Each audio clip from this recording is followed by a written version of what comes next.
Hi hello everyone welcome back to my channel. ಇವತ್ತಿನ ವೀಡಿಯೋದಲ್ಲಿ ಏನಪ್ಪ ಅಂದರೆ ಒಬ್ಬಟ್ಟು ಸಾಂಬಾರು ಹೇಗೆ ಮಾಡೋದು ಅಂತ ತಿಳಿಸ್ಕೊಡ್ತಾಯಿದ್ದೀನಿ. ಯಾರೆಲ್ಲ ನನ್ನ ಚಾನಲ್ ಹೊಸ್ದಾಗಿ ನೋಡ್ತಿದ್ದೀರೋ ದಯವಿಟ್ಟು ಸಬ್ಸ್ಕ್ರೈಬ್ ಮಾಡ್ಕೊಳ್ಳಿ, ಲೈಕ್ ಮಾಡಿ, ಶೇರ್ ಮಾಡಿ, ಕಮೆಂಟ್ ಮಾಡಿ. ಬನ್ನಿ ಹೇಗೆ ಮಾಡೋದು ಅಂತ ತಿಳಿಸ್ಕೊಡ್ತಾಯಿದ್ದೀನಿ. ಮೊದಲಿಗೆ ನಾನಿಲ್ಲಿ ಅರ್ಧ kg ಆಗೋಷ್ಟು ಕಡಲೆಬೇಳೆ ಬೇಯಿಸಿಟ್ಕೊಂಡಿದ್ದೀನಿ.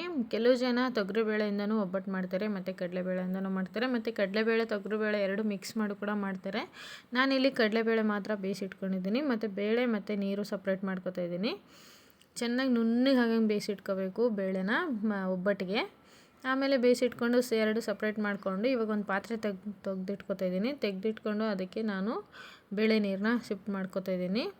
ಹಾಕೊಂಡಾದ್ಮೇಲೆ ಇವಾಗ ನಾನು ಅದನ್ನು ಸಪ್ರೇಟ್ ಮಾಡಿ ಇಟ್ಕೊಂಡು ಹೂರಣ ಇರುತ್ತಲ್ಲ, ಹೂರಣನ ನಾವು ರುಬ್ಕೊಂಡು ಒಂದು ನಿಂಬೆಹಣ್ಣು ಸೈಜ್ ಆಗೋಷ್ಟು ತೆಗೆದಿಟ್ಕೊತಾ ಇದ್ದೀನಿ.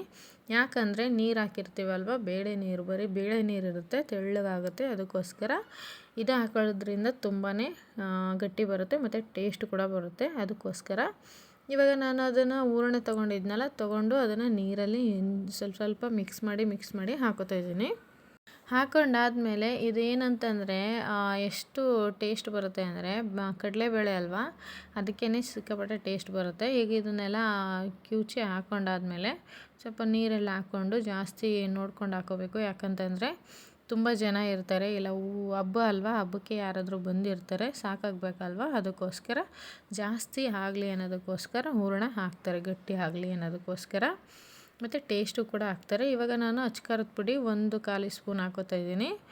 ಮತ್ತು 1 ಸ್ಪೂನ್ ಆಗೋಷ್ಟು ನಾನು ಧನಿಯಾ ಪೌಡ್ರ್ ಹಾಕೋತಾ ಇದ್ದೀನಿ. ಧನಿಯಾ ಪೌಡ್ರ್ ಹಾಕೊಂಡಾದ್ಮೇಲೆ ಸ್ವಲ್ಪ ರುಚಿಗೆ ತಕ್ಕದಷ್ಟು ಉಪ್ಪು ಹಾಕೋತಾ ಇದ್ದೀನಿ. ನೀವು ನೋಡಿ ಹಾಕ್ಕೊಳ್ಳಿ. ಕಲ್ಲುಪ್ಪು ಹಾಕೋತಾ ಇದ್ದೀನಿ ನಾನು. ಹಾಕೊಂಡಾದ್ಮೇಲೆ ಇನ್ನೂ ಸ್ವಲ್ಪ ನೀರು ಹಾಕೋತಾ ಇದ್ದೀನಿ. ನೀರು ಹಾಕೊಂಡಾದ್ಮೇಲೆ ಒಂದು ಕುದಿ ಬರೋವರೆಗೂ ಇದನ್ನು ಕುದಿಸ್ಕೋಬೇಕು. ಇವಾಗ ನೀರು ಹಾಕೊಂಡಾದ್ಮೇಲೆ ಎಲ್ಲ ಮಿಕ್ಸ್ ಮಾಡಿದ್ದೀನಿ. ಮಿಕ್ಸ್ ಮಾಡಿಬಿಟ್ಟು ಇವಾಗ ಸ್ಟವ್ ಆನ್ ಮಾಡಿಬಿಟ್ಟು ಒಂದು ಕುದಿ ಬರೋಷ್ಟು ನಾನು ಕುದಿಸ್ಕೊಳ್ಳೋಕ್ಕೆ ಇಡ್ತಾಯಿದ್ದೀನಿ. ಇಟ್ಬಿಟ್ಟು ಈ ಕಡೆ ಒಂದು ನಿಂಬೆಹಣ್ಣು ಸೈಜ್ ಆಗೋಷ್ಟು ಹುಣಸೆಹಣ್ಣು ನೆನೆಸಿಕ್ಕಿದ್ದೆ. ಹುಣಸೆಹಣ್ಣು ಹಾಕೋದ್ರಿಂದ ತುಂಬ ಟೇಸ್ಟ್ ಬರುತ್ತೆ. ಹುಣಸೆಹಣ್ಣು ಹಾಕಲೇಬೇಕು ಒಬ್ಬಟ್ಟು ಸಾಂಬಾರಿಗೆ. ಇವಾಗ ಮುಚ್ಚಿ ಬಿಡ್ತಾಯಿದ್ದೀನಿ. ಮುಚ್ಚಿ ಬಿಟ್ಬಿಟ್ಟು ಇವಾಗ ಕುದಿಯೋಕ್ಕೆ ಒಂದು ಕಡೆ ಬಿಟ್ಬಿಟ್ಟು ಈಗ ನಾನು ಒಂದು ಬಾಣಲೆ ಇಟ್ಕೊಂಡಿದ್ದೀನಿ. ಸ್ಟವ್ ಆನ್ ಮಾಡಿಬಿಟ್ಟು ಸ್ಲೋ ಆಗಿ ಇಟ್ಕೊಂಡು ಜೀರಿಗೆ ಹಾಕೋತಾ ಇದ್ದೀನಿ. ಹಾಕ್ಕೊಂಡು ಒಂದು ಗಡ್ಡೆ ಆಗೋಷ್ಟು ಬೆಳ್ಳುಳ್ಳಿ ಹಾಕ್ತಾಯಿದ್ದೀನಿ. ಬೆಳ್ಳುಳ್ಳಿ ಹಾಕಿ ಮತ್ತು ಕಾಯಿ ಚೂರು ಹಾಕ್ತಾಯಿದ್ದೀನಿ. ನಿಮಗೆ ಕಾಯಿ ತುರಿ ಇದ್ದರೆ ಕಾಯಿ ತುರಿ ಹಾಕ್ಬೋದು, ತುರಿಯೋದಿದ್ರೆ. ನಾನು ಕಟ್ ಮಾಡ್ಕೊಂಡು ಪೀಸಸ್ ಹಾಕ್ತಾಯಿದ್ದೀನಿ. ಮತ್ತು ಒಂದು ಟೊಮೊಟೊ ಹಣ್ಣು ಹಾಕ್ತಾಯಿದ್ದೀನಿ. ಹಾಕ್ಬಿಟ್ಟು ಸ್ವಲ್ಪ ಫ್ರೈ ಮಾಡ್ತಾಯಿದ್ದೀನಿ. ಸ್ವಲ್ಪ ಮೆತ್ತಗಾಗೋಷ್ಟು ಹುರ್ಕೊತಾ ಇದ್ದೀನಿ. ಹುರ್ಕೊಂಡಾದ್ಮೇಲೆ ಸ್ವಲ್ಪ ಕೊತ್ತಂಬರಿ ಹಾಕ್ತಾಯಿದ್ದೀನಿ. ಕೊತ್ತಂಬರಿ ಹಾಕ್ಬಿಟ್ಟು ಒಂದು ಸ್ಪೂನ್ ಆಗೋಷ್ಟು ಎಣ್ಣೆ ಹಾಕೋತಿದ್ದೀನಿ. ಆಲ್ರೆಡಿ ಹಾಕ್ಕೊಂಡಿದ್ದೀನಿ ನಾನು, ಸ್ಕಿಪ್ ಆಗಿದೆ ವಿಡಿಯೋ. 1 ಸ್ಪೂನ್ ಆಗೋಷ್ಟು ಎಣ್ಣೆ ಹಾಕ್ಬಿಟ್ಟು ನೀಟಾಗಿ ಹುರ್ಕೊತಾ ಇದ್ದೀನಿ. ಹುರ್ಕೊಂಡಾದ್ಮೇಲೆ ನಾನು ಸ್ವಲ್ಪ ಇದು ತಣ್ಣಗಾಗೋಕ್ಕೆ ಬಿಡಬೇಕು. ನೋಡಿ ಈ ಥರ ಹುರ್ಕೊತಾ ಇದ್ದೀನಿ.